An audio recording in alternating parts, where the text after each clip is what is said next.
दोस्तों, कैसे हैं आप सब। आज की हमारी कहानी है कड़वाहट। पीहू पढ़ी लिखी और सुंदर थी।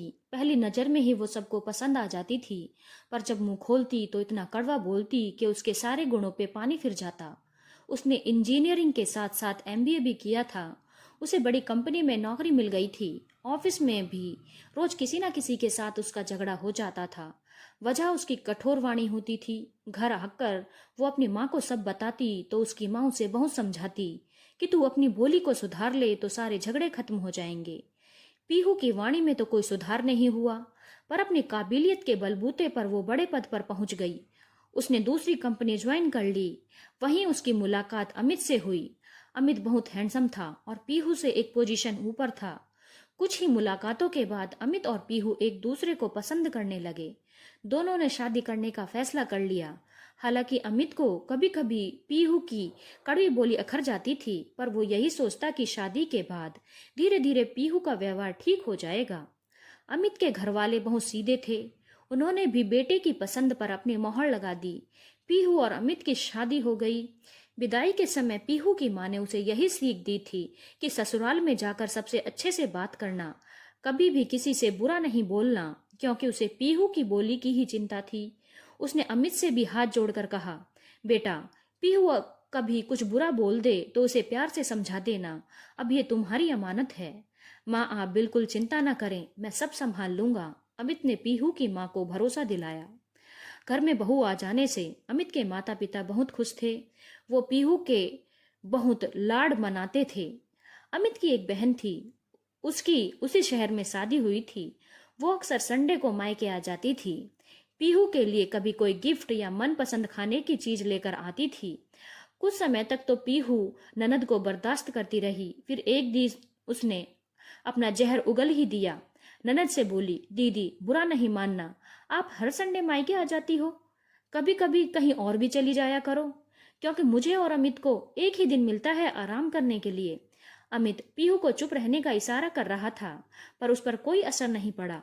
उसने जो कहना था वो कह दिया। अमित की माँ को बुरा लगा, पर वो कुछ नहीं बोली। बहन के जाने के बाद अमित ने पीहू को प्यार से समझाया कि दीदी बड़ी हैं, उनसे ऐसे नहीं बोलना चाहिए था, वो नाराज हो जाएंगी। पीहू तो नक्कर बोली, हो जाए तो हो जाए, मुझे कोई फर्क नहीं पड़ता, मेरी भी अपनी लाइफ है, मुझे भी अपने हिसाब से जीना है। अमित ने पीहू से बहस करना उचित नहीं समझा। वो अपने कमरे में जाकर लेट गया। अच्छा भला माहौल खराब हो गया। अमित की बहन ने उस दिन के बाद से मायके आना कम कर दिया। जैसे तैसे सब ठीक चल रहा था, क्योंकि अमित पीहू की बातों को ज्यादा तवज्जो नहीं देता था। उसकी गलतियों पे पर्दा डाल देता था। इसका नतीजा ये हुआ कि अब तो पीहू सास ससुर से भी अच्छे से बात नहीं करती थी। वो बेचारे बेटे का मुंह देखकर चुप हो जाते थे। संडे का दिन था। पीहू ने अमित के साथ को मूवी देखने का प्रोग्राम बनाया था और उसके बाद बाहर ही खाना खाने का प्रोग्राम था। अमित की माँ सुबह से ही बिस्तर पर लेटी थी और कुछ खा पी भी नहीं रही थी, तो अमित के पिता को चिंता होने लगी। वो अमित से बोले, बेटा देख, लग रहा है तेरी माँ की तबीयत ठीक नहीं है, इसने सुबह से एक दाना भी मुंह में नहीं डाला। बाबूजी, मैं भी थर्मामीटर लेकर आता हूँ। अमित ने माँ को थर्मामीटर लगा कर देखा तो उसको बुखार था। उसने पिता से कहा कि वो शाम को डॉक्टर के पास चला जाएगा। पीहू अपने कमरे में आराम कर रही थी। अमित ने आकर उसे माँ के बारे में बताया और मूवी का प्रोग्राम कैंसिल करने के लिए कहा, क्योंकि डॉक्टर के पास जाना था। अमित की बात सुनकर पीहू भड़क गई। गुस्से से बोली, तुम्हारी माँ से हमारी खुशी नहीं देखी जाती, इसलिए आज बुखार का नाटक कर रही हैं ताकि हम मूवी ना जा सकें।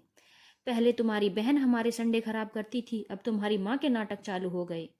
पीहू की बात सुनकर अमित के सब्र का बांध टूट गया। वो चिल्लाते हुए बोला, कुछ तो शर्म करो, बोलने से पहले एक बार तो सोच लिया करो कि किसके लिए क्या बोल रही हो।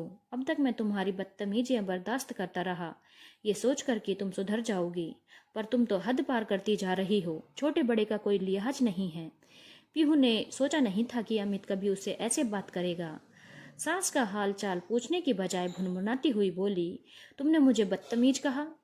तुम करो अपने माँ बाप की चमचागिरी, मैं जा रही हूँ अपने घर।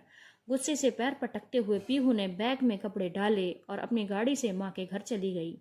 अमित ने भी रोका नहीं, उसे लगा रात तक वापस आ जाएगी। पीहू अचानक से घर पहुंची तो उसकी माँ की चिंता हुई।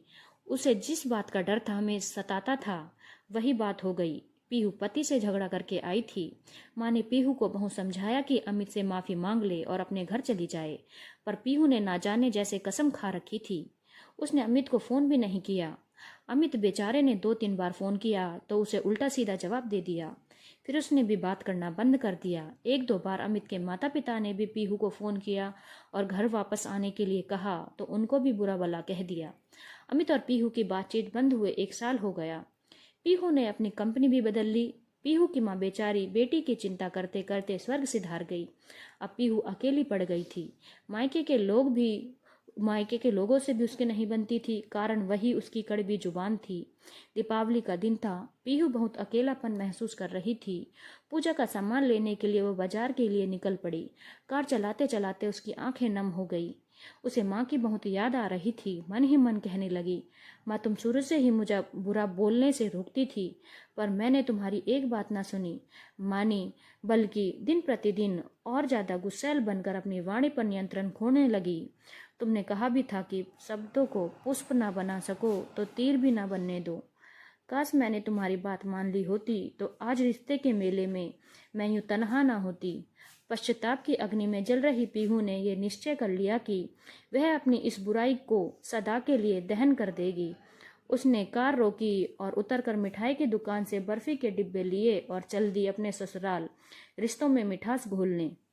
अमित और उसके घर वालों ने भी सारे मतभेद बुलाकर पीहू का दिल से स्वागत भी किया। पीहू ने अपने किए हुए की सबसे माफी मांगी और फिर से अमित के साथ अपनी जिंदगी की नई शुरुआत की। अमित और उसके घर वालों ने भी सारे मतभेद बुलाकर पीहू का दिल से स्वागत किया। पीहू ने अपने किए की सबसे माफी मांगी और फिर से अमित के साथ अपनी जिंदगी की एक नई शुरुआत की। धन्यवाद दोस्तों। अगर आपको कहानी अच्छी लगी हो तो चैनल को लाइक, शेयर और सब्सक्राइब करना ना भूलें।